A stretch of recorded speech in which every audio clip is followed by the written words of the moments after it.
स्वभाव के शासक थे। उनका मन केवल सत्ता में नहीं बल्कि ज्ञान, रहस्य और आध्यात्मिक संकेतों में भी रमता था। वो अपनी प्रजा से प्रेम करते थे और राज्य की रक्षा के लिए हर निर्णय बहुत सोच समझ कर लेते थे। एक दिन की बात है।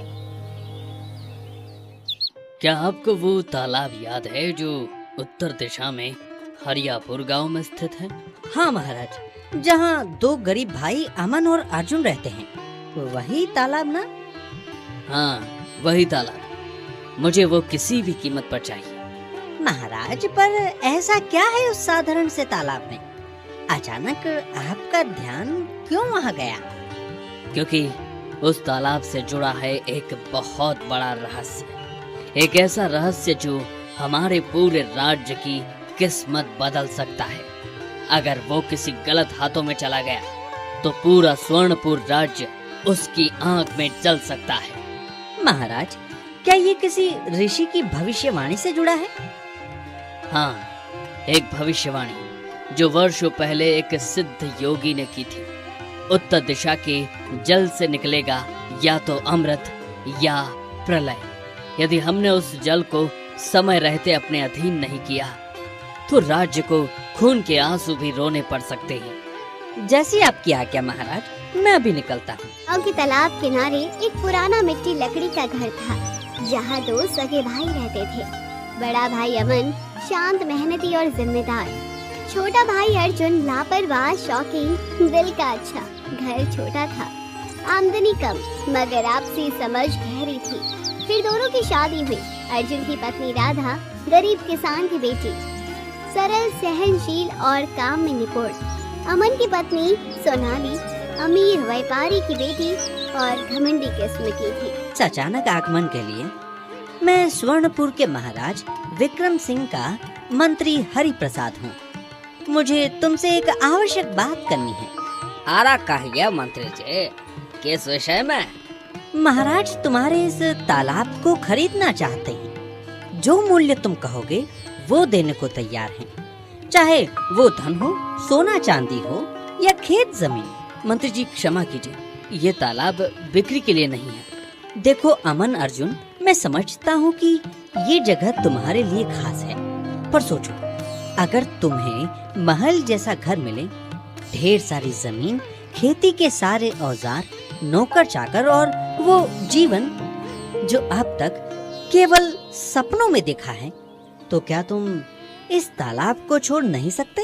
मंत्री जी, ये केवल एक तालाब नहीं है, ये हमारे पिताजी की आखिरी निशानी है। उन्होंने जाते वक्त एक ही बात कही थी, बेटा ये तालाब हमारी आत्मा है, इसे कभी किसी को मत देना। हम गरीब जरूर हैं मंत्री जी, लेकिन हमारी आत्मा बिकाऊ नहीं है। अर्जुन, अमन, राज्य के लिए ये तालाब बहुत आवश्यक है। अगर तुम चाहो तो इसकी देखरेख भी तुम्हारे ही हाथ में रहेगी, पर इसका स्वामित्व महाराज को दे दो। ये राज्य के भविष्य से जुड़ा है। जी, हम ये तालाब कभी नहीं देंगे। ये हमारे सम्मान का प्रतीक है। मैं महाराज को सब बता दूंगा। आशा करता हूँ वो भी तुम्हारी भावना समझे। मंत्री चले जाते हैं। वहीं दूसरी तरफ अर्जुन और अमन दोनों की पत्नी का लड़ाई शुरू हो जाता है। ओ राधा, कहाँ चली गई हो? जरा मेरे लिए गर्मा गर्म आलू के पराठे बना दो, बहुत तेज भूख लगी है, कुछ अच्छा खाने का मन है। दीदी, आप भी तो घर की बहू है, मैं झाड़ू लगा रही हूँ, घर गंदा है, आप भी तो बना सकती हैं पराठे। नहीं, मुझे ये सब आदत नहीं है। तुम गरीबों को तो काम करने की आदत ही है, तुमको तो काम करने से ही सुकून मिलता है। हमारे तो नौकर तक कपड़े पर इस्त्री कर देते थे, ये सब मुझसे नहीं होगा। तो मैं एक हूँ, हर काम मैं ही करूँ। आप भी इस घर की जिम्मेदारी में बराबर की भागीदार है ना? भागीदारी? अरे भाग्य से ही तुम इस घर में आई हो, वरना तुम जैसी लड़कियाँ इस चौखट को पार भी ना करे। तुम्हारे जैसे गरीब घर की लड़की को तो ये सब करना ही चाहिए। अगर आप इतनी अमीर थी तो किसी राजघराने में शादी क्यों नहीं की? इस घर में आकर खुद को महारानी और मुझे दासी बना लिया है आपने। मेरे पिता को व्यापार में घाटा लग गया, वरना मेरा रिश्ता तो किसी ऊंचे घराने में ही होता। तुम जैसों के सामने भी मैं कभी नहीं आती। अब भरोसे ताने नहीं सुन सकती। तुम जैसी बहू ने तो इस घर को बांट कर रखा हुआ है। राधा गुस्से में झाड़ू पटक कर अंदर चली जाती है। अब और नहीं सह सकती अर्जुन, रोज की तानेबाजी, बेइज्जती। क्या मैं इंसान नहीं? क्या मैं सिर्फ काम करने के लिए बनी हूँ? तुमसे एक बात कहनी है। क्या बात राधा? अब हम इस घर में नहीं रहेंगे। सोनाली दीदी मुझे नौकरानी समझती है और अपने ऐश आराम के लिए मुझे इस्तेमाल करती है। ये तालाब बेच दो अर्जुन, जो पैसा मिलेगा हम आधा आधा बांट ले और अलग अलग घर बना ले। और क्या कह रही हो? ये तालाब हमारे बाप दादाओं की निशानी है। अरे मरते वक्त पिताजी ने कहा था इसे कभी मत बेचना, वरना क्या होगा? मुझे कुछ नहीं चाहिए, अब बस ये तालाब बेचो। वहीं दूसरी तरफ सोनाली अमन से बहस कर रही होती है। सुनिए जी, अभी झोपड़ी की जिंदगी नहीं झेली जाती मुझे। ये तालाब बेचिए और चलिए अच्छा सा घर बनाते हैं। बच्चे भी तो बड़े हो रहे हैं, क्या ये कीचड़, ये टूटी फूटी छत यही देखेंगे? और शायद हम इस तालाब के किनारे हैं, इसी वजह से कोई काम धंधा भी ठीक से नहीं चल रहा है।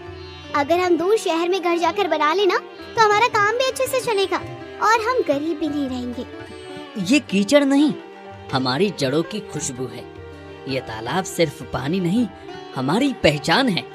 मुझे कुछ नहीं सुनना, मुझे पैसे चाहिए, सुविधाएं चाहिए, और अगर आप नहीं दे सकते तो मैं अपने मायके चली जाऊंगी। पिताजी ने कहा था ये तालाब अगर बिका तो इस गांव पर विपत्ति टूटेगी। मैं मर जाऊंगा पर ये तालाब नहीं बेचूंगा, चाहे जो हो। गुस्से में अमन और अर्जुन दोनों भाई घर से बाहर चले जाते हैं। ऐसे ही कुछ दिन बीत जाते हैं।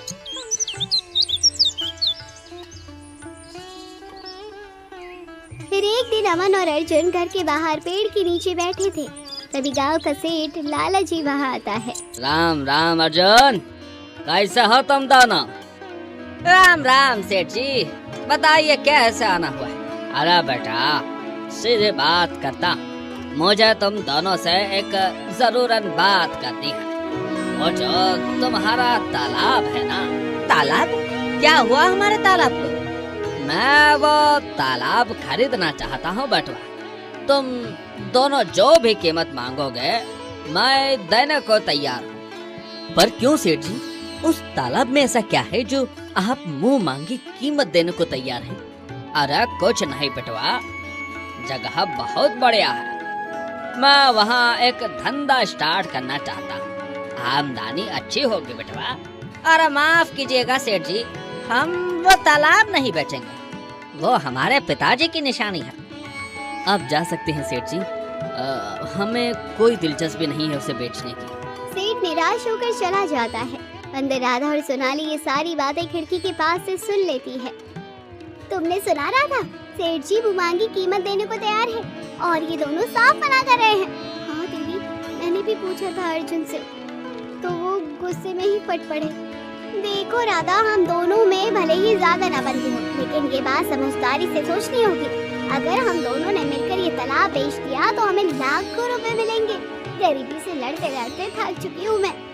तुम ठीक कहती हो दीदी, इस गरीबी ने तो हमसे बहुत कुछ छीन लिया है। बच्चों को ढंग के कपड़े तक नहीं दे पा रहे हैं, लेकिन क्या ये ठीक होगा? क्या गलत है इसमें? वो तालाब तो बस यूं ही पड़ा है और सेठ जी कुछ गलत काम नहीं कर रहे हैं, वो धंधा करना चाहते हैं। सोचो, अगर हम 10 लाख में बेच देते हैं तो हमारे सारे कर्ज खत्म हो सकते हैं। चलो आज शाम को सेठ जी के पास चलते हैं, जो होगा देखा जाएगा। बस यही समझदारी है, आज शाम को हम ही फैसला लेंगे और कोई नहीं। शाम होते ही सोनाली और राधा सेठ के घर पहुंचते हैं। आओ बहना, आओ। मैंने तो उम्मीद ही नहीं की थी कि तुम लोग खुद मेरे पास आओगे। बोलो बेटिया, क्या सोच कर आई हो? सेठ जी, हमने सोचा है कि जब हमारे पति नहीं मान रहे तो क्या हुआ, हम भी तो इस घर की बराबर की हिस्सेदार हैं। हम चाहे तो अपना फैसला खुद ले सकते हैं। हाँ सेठ जी, हम ये तालाब आपको बेचने के लिए राजी हैं, आप जो कीमत कहेंगे।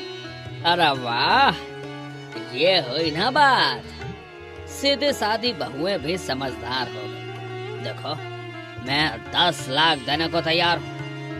5-5 लाख तुम दोनों को मिलेगा। बस यहाँ इस कागज पर अंगूठा लगा दो।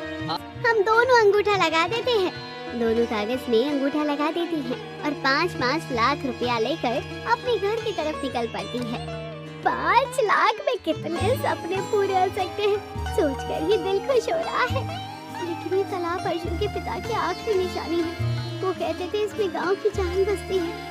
अरे छोड़ो ना राधा, कुछ नहीं होता, वो सब पुराने की जमाने की बात है। अब देखो तो अब अपने बच्चों का भविष्य हम सुधार सकते हैं। हाँ दीदी, अब शायद हमारे दिन बदलेंगे, लेकिन अर्जुन को बताऊंगी कैसे, वो बहुत गुस्सा करेंगी। अरे डर मत, आदमी गुस्सा ही करते हैं, फिर मान भी जाते हैं। अब जब उन्हें पता चलेगा कि हमने इतना पैसा लिया है तो वो भी खुश हो जाएंगे। माफ करना बाबूजी, मैंने वो किया जो शायद नहीं करना चाहिए था, लेकिन मजबूरी थी। दोनों बहुएं पैसे अलमारी में छुपाकर अपने अपने काम में लग जाती हैं। 2 दिन ऐसे ही बीत जाते हैं। फिर एक दिन अर्जुन कुछ ढूंढते हुए अलमारी खोलता है और उसे नोटों की गड्डी दिखती है। अरे इतने पैसे, 5 लाख। अमन भी वहीं पास आता है और वो भी चौंक जाता है। भैया, इतना पैसा कहाँ से आया? अरे राधा, सोनाली, अरे बाहर आओ अभी। दोनों डरते डरते बाहर आती हैं। अरे ये 5 लाख रुपए अलमारी में कहाँ से आए? सच सच बताओ, क्या किया है तुम दोनों ने? क्या ये तालाब बेच दिया तुमने? माफ कीजिए, हमने लालच में सेठ लाला जी को तालाब बेच दिया। हमने सोचा इस गरीबी से निकल पाएंगे, आपने तो मना कर दिया था, लेकिन सेठ ने मुंह मांगा दाम दिया। अरे क्या? अरे तुम जानती भी हो ये कोई साधारण तालाब नहीं है। इस तालाब से एक गहरा रहस्य जुड़ा हुआ है और उस पर ये ऋषि की भविष्यवाणी टिकी है। अरे राम राम राम, अरे क्या कर दिया तुम दोनों ने? अरे मंत्री जी खुद आए थे और बहुत सारी कीमत देने को तैयार थे, पर हमने साफ मना कर दिया क्योंकि हम जानते हैं ये तालाब किसी लालच के लिए नहीं है। अब देखो तुम्हारे लालच के कारण क्या हो गया। अरे ये तालाब गलत हाथों में चला गया तो इसका असर सिर्फ हमारे घर पर नहीं, अरे पूरे राज्य पर पड़ेगा। भैया चलो अभी चलते हैं और ये पैसे वापस देकर अपना तालाब वापस लेते हैं। अरे हाँ बिल्कुल, चलो चल। दोनों भाई लालची सेठ लाला जी की हवेली नुमा घर पर जाते हैं। सेठ दरवाजे पर बैठा हुआ था। अरे आओ अर्जुन, अमन, कैसे आना हुआ? सर जी, आपने गलत किया। हमने साफ मना किया था तालाब बेचने से, फिर आपने हमारी पत्नियों को फुसलाकर वो तालाब खरीद लिया। ये लीजिए आपके पैसे और हमारा तालाब वापस कर दीजिए। अरे भाई, सौदा एक बार हो गया, अब वापस नहीं होते। हम व्यापारी हैं, कोई भावुक लड़के नहीं जो हर बात में दिल लगाएं। सेठ जी, ये कोई सामान नहीं है, ये हमारी धरोहर है। ये तालाब अगर गलत हाथों में गया तो आप भी नहीं बचा पाएंगे। अरे मुझे सब पता है अर्जुन, अरे तभी तो इतने दिन से इसके पीछे पड़ा हूँ। ठीक है, अब मैं महाराज के पास जाऊंगा और अगर इस तालाब का कोई भी दुष्परिणाम हुआ तो उसके जिम्मेदार सिर्फ तुम हो गए। अरे जहाँ जाना है जाओ, मैं अब कुछ वापस नहीं कर सकता। दोनों भाई घर पर लौटते हैं, चेहरे पर गहरी चिंता है। हे भगवान, अगर ऋषि की वो भविष्यवाणी सच निकली तो राज्य का बड़ा संकट हमारे सिर आने वाला है। क्या हुआ अर्जुन? सेठ ने पैसे ले लिए, तालाब वापस मिला? अरे नहीं, उसने इनकार कर दिया। साफ कह दिया कि एक बार जो सौदा हो गया वो पलटा नहीं जाएगा। और क्या उसने कहा कि वो जानता है कि वो कोई साधारण तालाब नहीं है? हाँ, यही तो सबसे खतरनाक बात है। वो जानता है कि वो तालाब रहस्यमय है और हम दोनों को अभी ही राजमहल के लिए निकलना चाहिए। भैया, हाँ चले, हमें तनिक भी देर नहीं करनी चाहिए। अर्जुन और रमन महाराज के पास पहुंचते हैं। वो राजमहल में प्रवेश करते हैं और सभी दरबारियों की नजरें उन पर टिक जाती हैं। महाराज, मुझे क्षमा करें, मेरे कारण राज्य पर बड़ा संकट आ सकता है। क्यों अर्जुन, ऐसी बात क्यों कह रहे हो? सच सच बताओ। महाराज, हमने वो तालाब बेचने से इनकार किया था, लेकिन हमारी पत्नी की लालच और धोखे से लाला सेठ ने वो तालाब हथिया लिया। महाराज, ये तुमने क्या किया अर्जुन? हम जब तुमसे वो तालाब ले रहे थे तो तुमने हमें साफ मना कर दिया था। अब वो किसी गलत हाथों में चला गया तो इसका अंजाम हम सभी को भुगतना पड़ेगा। तुम्हें तो पता है ना? अब जान गया हूँ मंत्री जी, इसकी वजह से ही वो तालाब नहीं बेचना चाहता था। उस लाला सेठ को तुरंत दरबार में बुलाओ। लाला सेठ का प्रवेश होता है। प्रणाम महाराज। लाल, सच सच बताओ, उस तालाब का क्या किया तुमने? कोई छेड़छाड़ तो नहीं की? अरे महाराज, मैंने वो तालाब एक तांत्रिक को दे दिया है। वो जंगल में रहता है, बहुत ही खतरनाक है। उसने मुझे धमकी दी थी कि अगर मैं तालाब नहीं दूंगा तो मेरी बीवी बच्चों को खत्म कर देगा। तांत्रिक कौन है वो? नाम तो मैं भी नहीं जानता महाराज। उसकी आंखों में आंख थी। वो रात के तीसरे पहर में आया था। वो बोला कि उसे वो तालाब चाहिए। अब बहुत हो चुका। मंत्री जी, राज्य संकट में है। वो तांत्रिक उस तालाब पर तंत्र साधना कर चुका है। तभी दरबार में एक साधु का आगमन होता है। वो तालाब कोई साधारण जलाशय नहीं, एक प्राचीन रक्षक स्थल है। आपके पूर्वजों ने वहाँ एक तांत्रिक शक्ति को बंद किया था। अब वो शक्ति मुक्त हो चुकी है। तो क्या अब हमारा राज्य नष्ट हो जाएगा? नहीं, बचाव है, लेकिन कठिन परीक्षाओं से गुजरकर वो शक्ति सिर्फ एक दिव्य फूल से ही नियंत्रित हो सकती है। ये फूल अग्निकुंड पर्वत की चोटी पर स्थित स्वर्ण झील के नीचे छिपा है। जो कोई भी उस स्वर्ण फूल को लाकर इस तालाब में डाल देगा, तभी ये तांत्रिक की शक्ति और तांत्रिक दोनों खत्म हो जाएंगे। पशु पक्षी चीखने लगते हैं। बादलों से बिजली चमकती है। वो शक्ति आजाद हो चुकी है। अब अगर समय पर दिव्य फूल प्राप्त नहीं हुआ तो राज्य का विनाश तय है। सिर्फ अर्जुन और अमन ही वो परीक्षा पास कर सकते हैं, क्योंकि उनके खून में पूर्वजों की सेवा भावना और सत्य का बल है। इतना कहकर वो साधु वहाँ से गायब हो जाते हैं। मैं तैयार हूँ महाराज, चाहे कुछ भी हो जाए, मैं वो दिव्य फूल ला कर रहूंगा। मैं भी चलूंगा भैया।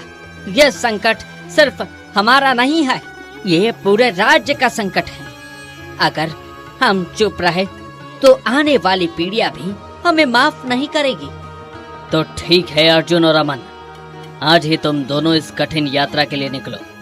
ये स्वर्ण पुष्प लेकर उस रहस्यमयी तालाब तक जाओ और वहां उसे अर्पित करो। बस यही एक उपाय बचा है जिससे राज्य का ये शाप टूट सकता है। जंगल से वातावरण चारों ओर अजीब सी खामोशी की तरफ तभी। अरे भैया, कुछ तो अजीब है इस जंगल में, जैसे हर पेड़ हर छाया हमें घूर रही हो। डरो मत अर्जुन, ये वही डर है जो हर किसी को सच तक पहुंचने से रोकता है। हमें साहस नहीं छोड़ना चाहिए। जैसे ही वो आगे बढ़ते हैं, एक भयानक राक्षस प्रकट होता है। लाल आंखें, विकराल रूप।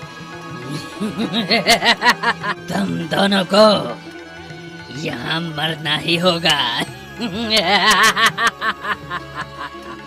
तुम्हारी हिम्मत कैसे हुई उस तांत्रिक के रास्ते में आने की? दोनों भाई तलवार निकालते हैं और राक्षस रोक देता है। ठहरो, तुम दोनों साधारण मनुष्य नहीं लगते, इसलिए मैं तुम्हें एक अवसर देता हूँ, जीवन का अवसर। अरे कौन सा जीवन का अवसर? मैं तुमसे एक प्रश्न पूछूंगा, यदि तुम दोनों उसका सही उत्तर दे सके तो मैं तुम्हें जाने दूंगा, यदि नहीं तो यही मृत्यु तुम्हारा इंतजार कर रही है। सच्चा बल किस में है? सच्चा बल त्याग में है। शक्ति और बुद्धि तो समय पर बदल जाती है, लेकिन त्याग वो आत्मा की सच्ची ताकत है जो सब पर भारी पड़ती है। राक्षस को क्षण शांत रहता है, फिर उसका रूप बदलता है। वो एक सामान्य सुंदर युवक में बदल चुका था। मैं ठीक हो गया। तुम दोनों ने मुझे इस श्राप से मुक्त कर दिया।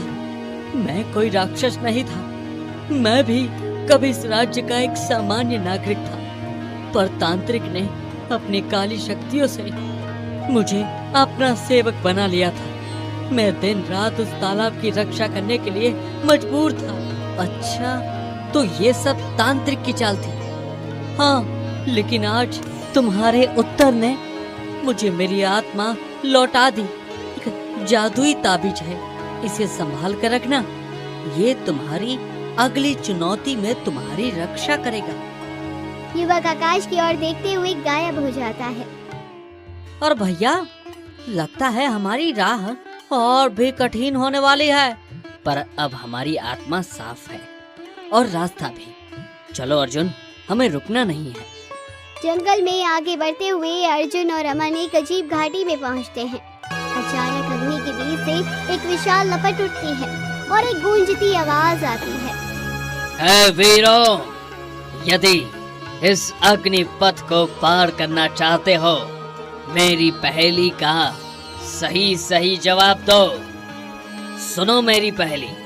एक ऐसी चीज जो दिखाई नहीं देती, फिर भी सबको भारी होती है, जिसका टूटना सबसे बड़ा दुख लाता है और जुड़ना सबसे बड़ा वरदान होता। वो है भरोसा, विश्वास की वो डोर जो दिलों को जोड़ती है, और उसका टूटना आत्मा को जला देता है। सही उत्तर। लेकिन अब मेरी अंतिम शर्त, तुम दोनों में से कोई एक मुझे अपनी सबसे कीमती वस्तु दो। यदि न दिया तो मैं तुम दोनों में से एक की बलि ले लूंगा। अमन और अर्जुन दोनों आगे बढ़ते हैं। मुझे ले लो, मैं बड़ा हूँ। मैंने ही अर्जुन को इस यात्रा में खींचा है, उसकी कोई गलती नहीं। मेरी बलि ले लो। नहीं नहीं नहीं नहीं, मैं ही चलने की जिद कर रहा था, मैं ही इसका कारण हूँ। मेरी बलि ले लो, बस मेरे भैया को कुछ मत करना। तुम दोनों सच्चे भाई हो, तुम्हारे प्रेम और त्याग ने मेरे हृदय को छू लिया। मैं तुम दोनों में से किसी की बलि नहीं लूंगा, लेकिन नियम तो नियम है। मुझे त्याग चाहिए, जो तुम्हारे जीवन की सबसे अनमोल वस्तु हो। भैया, वो ताबीज, वो जादुई ताबीज जो उस युवक ने हमें दिया था, वो अब हमारे पास सबसे अनमोल है। लेकिन अर्जुन, वही तो हमें आगे की चुनौतियों से बचाएगा। अगर हम उसे नहीं दे सकते तो हम इस परीक्षा के लायक नहीं हैं। किसी चीज की मोह से बढ़कर अगर कुछ है तो वो है समर्पण। हे अग्निदेव, ये रहा हमारा सबसे अनमोल त्याग, इसे स्वीकार करें। अर्जुन ताबीज अग्नि में डाल देता है। कुछ क्षणों के लिए तीव्र लपटें उठती है, फिर अग्नि शांत हो जाती है। वातावरण ठंडा हो जाता है। अग्नि तूफान थम जाता है। घाटी अब तक सामान्य रास्ते में बदल जाती है। दोनों भाई धीरे धीरे घाटी पार करते हैं, फिर एक दूसरे की ओर देखते हैं। अरे भैया, सच कहूँ तो आज तो सच में मौत के मुंह से लौटाए हम किसी और ही रूप में जन्मे हैं, जैसे हर त्याग ने हमें नया जीवन दिया हो। अग्नि की घाटी को पार करने के बाद अर्जुन और अमन थके परंतु आत्मविश्वास से भरे आगे बढ़ते हैं। तभी झाड़ियों के पीछे से हल्की सी चमक दिखाई देती है। भैया देखो, सामने वो झील वैसी ही है जैसा महल में वर्णन किया गया था। हाँ अर्जुन, झील शांत है। वो देखो, बीचों बीच कोई फूल चमक रहा है। क्या वही स्वर्ण कमल है? यही तो है भैया, यही फूल हमें हमारे राज्य के श्राप से मुक्त करेगा। देखो, उसकी आभा जैसे किसी देवता की कृपा हो। दोनों झील के किनारे पहुंचते हैं। अर्जुन जल में उतरने की तैयारी करता है, अमन उसे रोकता है। रुको अर्जुन, पानी गहरा और रहस्यमय लग रहा है, कहीं कोई और जाल ना हो। हम अभी अभी मौत के मुंह से लौटे हैं। भैया, अब डरने का समय नहीं। जो रास्ता हमने तय किया है अंत तक जाना ही होगा। ये पुष्प हमें लेना है। और अर्जुन अपने हाथों में फूल को छूता है और वही क्षण झील में सुनहरी रोशनी फैल जाती है। भैया, ये फूल सिर्फ एक पुष्प नहीं, ये हमारे त्याग की, हमारी आत्मा की और हमारी परीक्षा की विजय है। ठीक है अर्जुन, जल्दी लेकर हमें महल लौटना होगा। दोनों भाई स्वर्ण कमल के हाथों में थामे सूरज की ओर देखते हैं, जो अब धीरे धीरे अस्त हो रहा था। वो दोनों महल लौट आते हैं। तुम दोनों सही सलामत लौट आए। क्या तुम्हारे पास वो स्वर्ण पुष्प है जो राज्य को बचा सकता है? जी महाराज, हमें स्वर्ण पुष्प मिल गया है, लेकिन इससे पहले हमें तांत्रिक से सामना करना होगा। अगर हमने बिना लड़े स्वर्ण पुष्प को तालाब में डाला तो वो इसे भी नष्ट कर सकता है। तो अब एक ही रास्ता है, तांत्रिक का सामना। अर्जुन और अमन गुफा की ओर निकलते हैं। वहाँ अजीब सा अंधेरा था। जैसे ही वो अंदर पहुँचते हैं, एक तेज आवाज सुनाई देती है। देर कर दे तुमने, अब ये राज्य मेरा है, मैं किसी को नहीं छोड़ूंगा। अगर तू इतना ही शक्तिशाली है तो सामने आ। तांत्रिक प्रकट होता है, आंखें लाल, चेहरे पर क्रोध और शरीर पर तांत्रिक चिन्ह। वो हंसता है और तंत्र मंत्र करने लगता है। हम तुमसे डरते नहीं, हम राज्य के लिए आए हैं और अब तुम्हारा अंत होगा। तांत्रिक हमला करता है। अर्जुन और अमन मुकाबला करते हैं। थोड़ी देर की लड़ाई के बाद अर्जुन तांत्रिक का ध्यान भटकाता है और अमन उसे पीछे से घायल कर देता है। तांत्रिक कमजोर पड़ने लगता है। अर्जुन पुष्प को लेकर दौड़ता है और तालाब में एक डाल देता है। तालाब का पानी नीला और चमकदार हो जाता है। काला धुआं गायब हो जाता है। तांत्रिक की शक्ति टूट जाती है और वो गायब हो जाती है। महल में लौटते हैं। लोग खुश हैं। राज्य में फिर से रौनक आ गई है। तुम दोनों ने राज्य की रक्षा की है। मैं हमेशा तुम्हारा आभारी रहूंगा।